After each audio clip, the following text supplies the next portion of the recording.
It started like any other Tuesday night in New York. Studio lights on, cameras rolling, millions of people settling into their sofas, expecting another round of political bickering and clever one-liners. Just another episode. But what unfolded? That night wasn't planned, it wasn't rehearsed. And it sure wasn't ordinary. It was the kind of moment that makes time freeze. The guest. A quiet but commanding figure. Captain Ibrahim Traoré, the young leader of Burkina Faso. Not a man chasing headlines. Not there for applause. Just someone invited to talk about Africa's struggles, its strength, and the West's role in shaping. Both. Across from him sat Caroline Levitt, a sharp-tongued commentator with a reputation for making guests squirm. Smart, polished, always ready with a zinger. At first, the conversation was calm, respectful even. Traoré spoke softly but firmly, laying out his country's experience, what it feels like to rebuild from ashes with little more than hope in history. And then everything changed. Midway through his explanation, Caroline leaned in, her voice cutting through the air like a knife. "Sit down, boy." The studio went still, completely still. No one breathed. No one blinked. The host was frozen, eyes wide. Viewers at home were stunned. What followed wasn't rage, it wasn't anger. It was power, the kind of power that doesn't need to shout. Captain Traoré slowly rose from his chair. Not in protest, but in purpose. He looked around the room, then stepped toward the edge of the stage. The lights seemed to dim. You could feel something shift. Then he spoke softly. "I come from a place where boys become men before they ever get to dream." The room was silent. "You can call me boy here if that helps you sleep. But where I come from, boys carry the weight of broken villages, empty bellies. And lost fathers, they lead because no one else will." The audience leaned in, hearts pounding. On screen, Caroline's face began to change.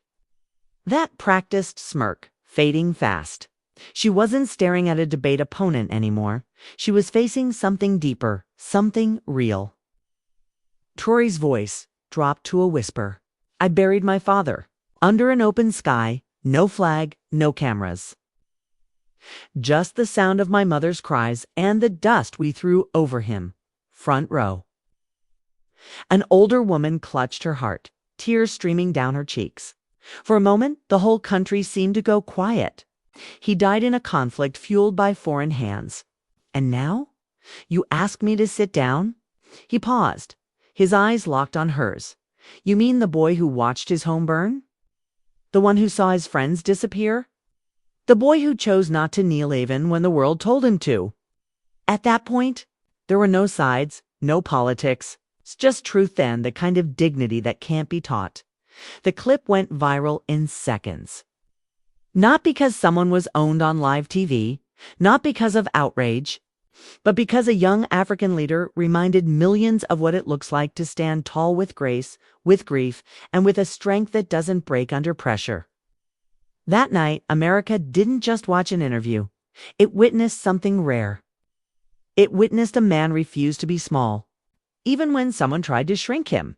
He was just a boy once, boy who studied by candlelight because the power never came back on after the colonizers packed their bags. A boy who watched a country rebuild itself with nothing but bare hands and burning hope. That's who was standing on that stage in Manhattan, not a politician, not a proper survivor. And that's when something truly unforgettable happened. As Captain Ibrahim Traoré stood with unwavering grace, speaking about dignity and the cost of real leadership. One of the other guests, a U.S. Army veteran named Colonel Jacob Whitmore Soley, rose from his seat. He didn't say a word at first, just placed his hand over his heart. And in that one gesture, something passed between them. Understanding, a brotherhood. This wasn't about politics anymore. It was about respect. Traoré's voice remained steady, but there was a glint in his eye, like tears he refused to shed on camera. "You don't have to agree with me," he said, now staring straight into the lens, "but you will not erase me." For a second, There was silence. And then from the back of the room, one slow, deliberate clap, then another. Then the entire studio rose to its feet. They weren't applauding a performance. They were honoring truth. And for the first time that night, Caroline Leavitt looked small, not because anyone shouted her down, but because the truth had quietly taken up all the space in the room. But the most powerful part, it was still to come. Traore glanced down as if weighing his next words. And when he lifted his head again, his eyes weren't filled with anger or hurt. They were filled with something deeper. Love. You see, a soldier, he said, but I was raised by a woman who never wore a uniform and still fought every day. His voice softened. My mother sold firewood, walked 4 miles in broken sandals just so I could go to school. She went to bed hungry, so I wouldn't. The camera cut to Caroline. Gone was the smirk. In its place, confusion, regret, maybe even shame. She never told me to sit down, Traore continued. She said, stand up, even when it hurts. Somewhere in the front row, a little girl leaned over and whispered to her father, just loud enough to be heard, Daddy. He sounds like you. Not in Traore, in all of us? Not in Traore, in all of us. You could see grown men wiping their eyes. People who'd come to be entertained were suddenly holding their breath. So when you call me boy, he said, calm, composed, unshaken, you're not insulting me? You're insulting every mother who ever carried a nation on her back. The silence after that, it wasn't awkward. It was sacred. Even the host looked choked up. And then Colonel Whitmore finally spoke. He's right. His voice cracked. As he turned toward Caroline, I served in Liberia, seen what young men like him live through, calling him boy. That's not debate. That's cruelty. That dishonors every brave soul I served with in Africa. He stepped forward, extended his hand. Captain, thank you. For your courage. For reminding us what leadership actually looks like. The two men shook hands, not just as soldier to soldier, but as human to human. And the applause came again this time, slower, fuller, with tears and reverence. Even people who couldn't place Burkina Faso on a map felt something shift inside. But Caroline couldn't stand it. Red-faced and unraveling, she shot back, desperately. Oh, come on. What is this? Are we seriously pretending he's a saint now? The audience pulled back like they'd been slapped. Traore didn't flinch. It's not about sainthood, he said gently. It's about humanity. Caroline turned toward the host, hoping for backup, but he just stared, speechless. What's next? She barked. We apologize for being Americans.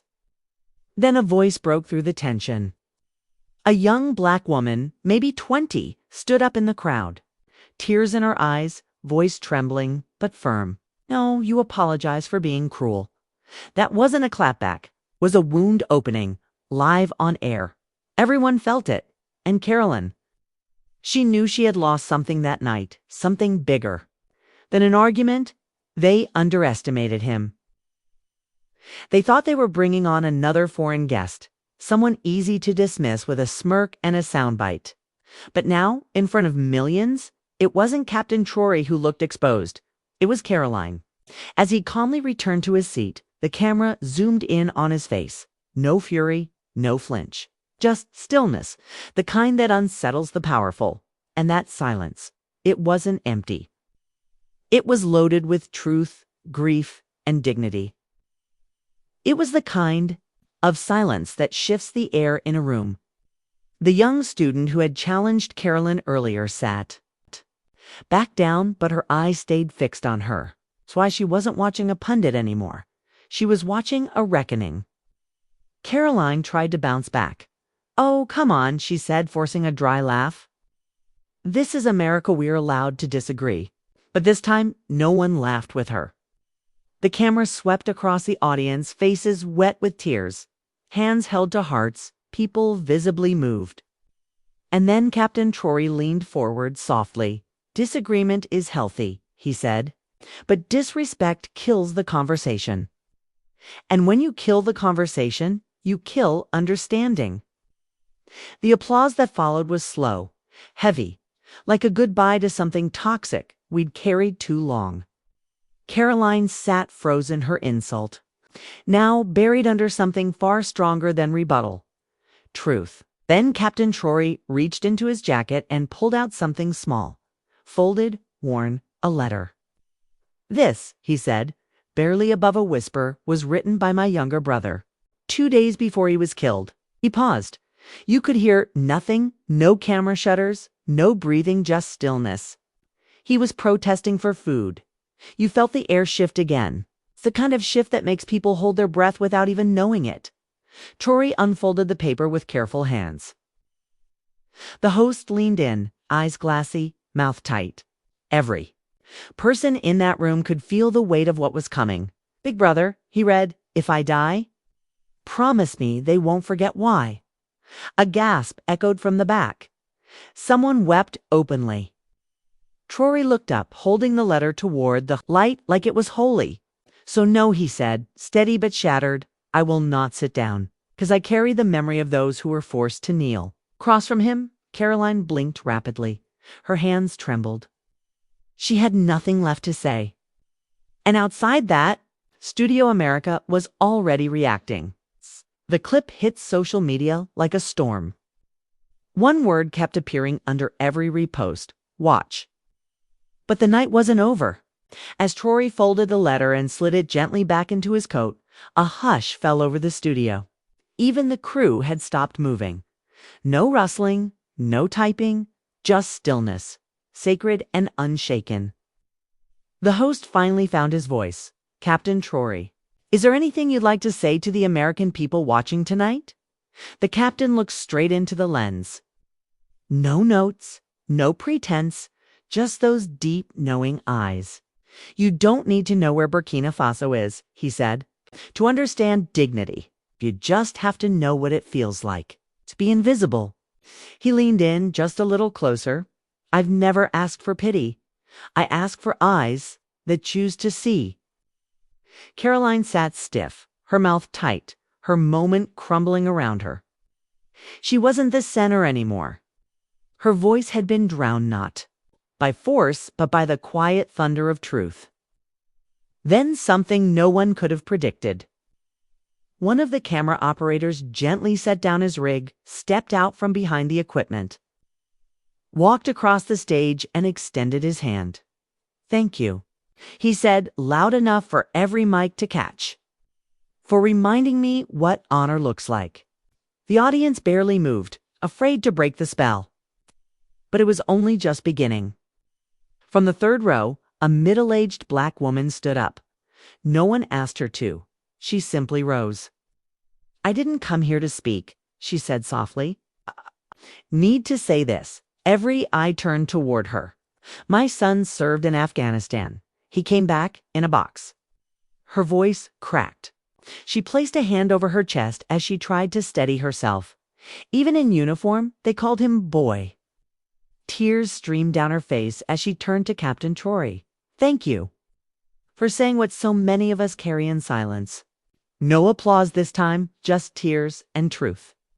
And a room full of people realizing they were part of something much bigger than a show. Caroline had come to win a fight. But what she got instead was a lesson she and the rest of the country would never forget. "When you spoke, it felt like my son stood up again." The gasp that followed wasn't just heard, was felt.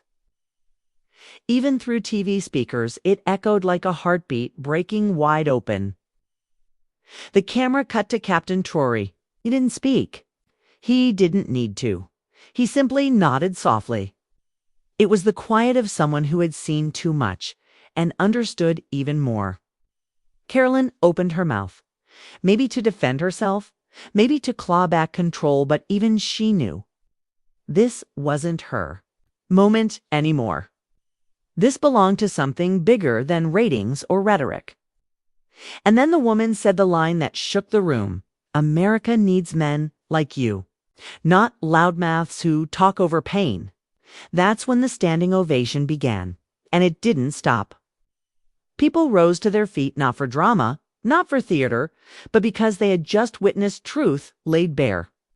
It wasn't a political segment. Anymore, it was a reckoning, how we listen, how we see one another, how we treat dignity as something sacred, not optional. Caroline had had enough. "This is a setup," she hissed into her mic. "This isn't journalism, it's emotional theater." The host slowly turned to her, removed his earpiece, and said with absolute calm, "Caroline, the cameras are rolling. You made this moment. You just didn't expect it to speak back." She slammed her cue cards on the table, heels striking the floor like gunfire. "I don't need this circus." She snapped hands, stormed off the set. No one booed, no one clapped. They just watched her go. And from the shadows of the audience, a whisper rippled across the silence. She couldn't handle the truth. The camera returned to Captain Traore, still seated, still steady. "I didn't come here to shame her," he said softly. "I came here to tell the truth." The host, visibly shaken, looked him in the eye. "Well, the truth is sitting in your seat." And America kept watching. During the commercial break, producers were flooded. Phones lit up, emails poured in. Newsrooms across the globe demanded the footage. Then one message arrived from the White House press team. 3 words. "We saw everything." No one knew exactly what it meant. But everyone understood it mattered. When the show came back, the host leaned in. "Captain Traore, do you believe America can truly hear voices like yours?" Traore looked directly into the lens. Still composed, still grounded. "Yes. But first, America has to learn to listen when it's uncomfortable." And then he told a story no one expected. "Last year, I visited a children's hospital in Chicago. A little girl just 8 had drawn 2 flags, one for the United States and one for Burkina Faso. She said, 'You're both fighting for us.'" The room grew quiet again. "Reverend, that child," he whispered, "understood more about unity than most grown leaders do." And that's when something shifted across the nation. People weren't just watching anymore. They were feeling something they hadn't felt in a long time. In kitchens, classrooms, barbershops, buses, people gathered around phones and TVs. Some paused dinner, others paused disbelief. The hashtag #SitDownBoy had been meant as mockery, but by the end of the night, it was trending for an entirely different reason. Posts flooded social media. "My dad called me crying, said this reminded him of 1963. I showed this to my students today. Half the class couldn't stop crying. Didn't know who Captain Traore was an hour ago. Now I want to be like him." What was intended as a takedown had become a moment of national awakening. Then something extraordinary happened. Before the host could ask one final question, a man stood up in the crowd, elderly, white, in a decorated military uniform, a cane in one hand, medals across his chest. Before he answers, the man said, his voice shaking, "May I speak?" The camera zoomed in. "I served in Vietnam," he continued. "I lost friends. I came home angry. I watched this country tear itself apart more than once." He pointed at Captain Traore.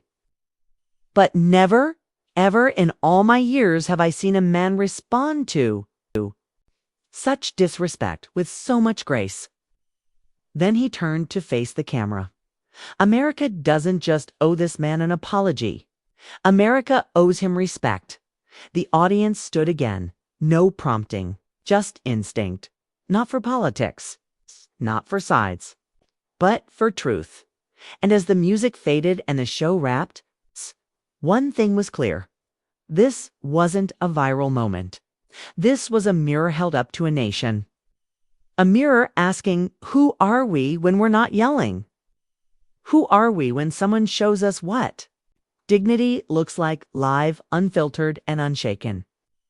And millions of people chose to listen. There are moments in life when everything just stops, when a single voice breaks through the noise and changes the air in the room. That moment came the second she looked at him and said, "When you spoke, It felt like my son. Stood up again. The room went still. Not quiet still. Gasps rippled through the audience, not because of shock, but because truth has a sound. And in that moment, it was louder than applause. Even the cameras caught it zooming in on Captain Traore, who simply nodded. No drama, no comeback. Just pain, understood and shared. You could almost feel him say, "I hear you." The moderator shifted nervously. Caroline tried to interject. This was her show. After all, but even she could feel it. This moment didn't belong to her anymore. And then came the line that cracked the room wide open. America needs men like you not. Loudmouths who talk over pain. That was it. That sentence turned an average debate into something else entirely, a reckoning. Not with policy, not with politics, but with how we treat each other, with whether we still know how to listen. The audience stood. Some clapped, some cried. Most just stood there, stunned. Caroline wasn't having it. She hissed into her mic, "This is all theater." Set up. The host removed his earpiece slowly and turned to her. "Caroline, the cameras are still rolling. You made this moment. You just didn't expect it to answer back." She slammed her cue cards down and stormed off. Her heels echoed like gunshots. Across the studio floor, nobody booed. Nobody cheered. They just watched her go. And then from the audience, a quiet voice rose. She couldn't handle the truth. The camera cut back to CaptainTraore.com, steady. "I didn't come to shame anyone," he said. "I came to tell the truth."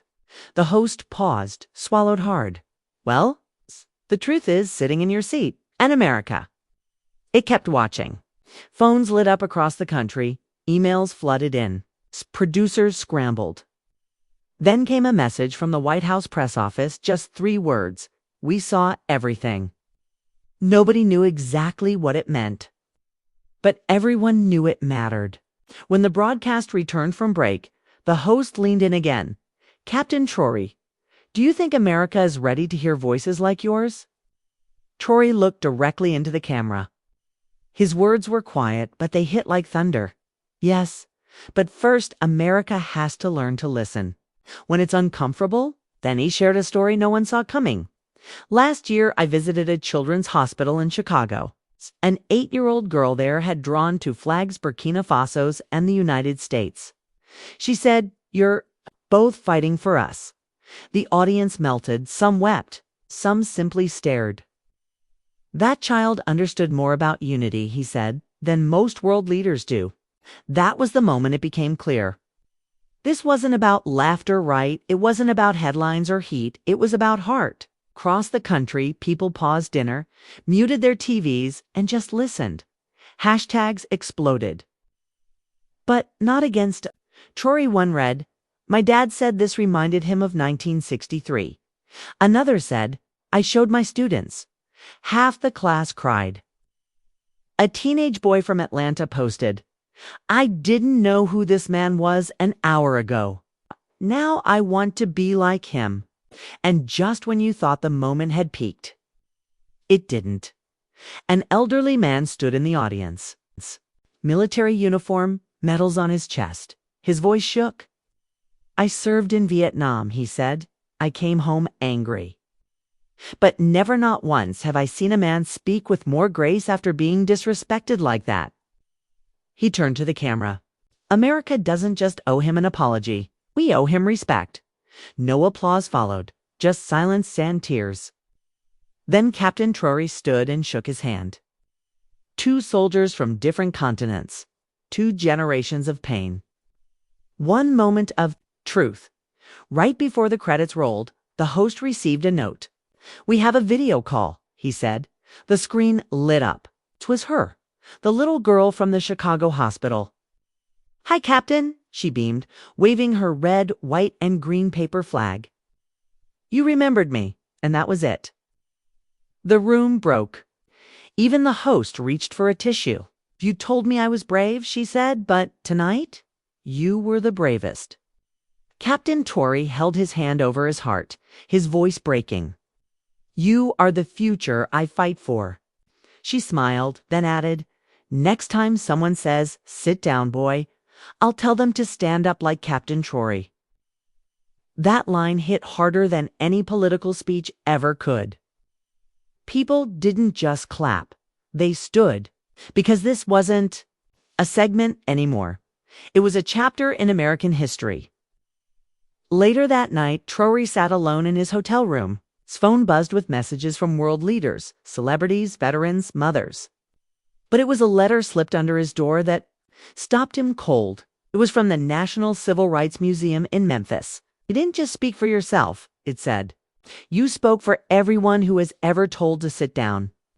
We are creating a permanent exhibit titled Dignity Under Fire. We want your story to be part of it." He held the letter in silence, then whispered, "Not for me, for all of them." Outside his window, a crowd gathered not in protest. Say thank you. A week later, something unexpected happened. Caroline returned. No audience, no lights, just her. She handed a note to a producer and walked away. At a press conference the next day, Captain Traore read it aloud. "I said, 'Sit down, boy,' and you stood taller than any man I've ever seen. I was wrong. I don't expect forgiveness. I hope your people and my daughter grow up learning from your strength, not my ignorance." Captain Traore looked up and said, "We don't heal in silence. We heal through courage." And today, she showed some. From that day on, even his harshest critics began calling him by a new name: the man who made America listen. The show went back to regular programming, but one thing stayed the same. In the center of the stage now sits an empty chair. No plaque, no sign, just a space that says, "This mattered." And months later, at the United Nations, Captain Traore spoke again, but it wasn't his speech that broke the internet. It was when he held up that little girl's drawing. "This was given to me by a child who believed I stood for something good," he said. "That means more than any medal." Then he looked into the camera and said, "America, don't just clap. Change."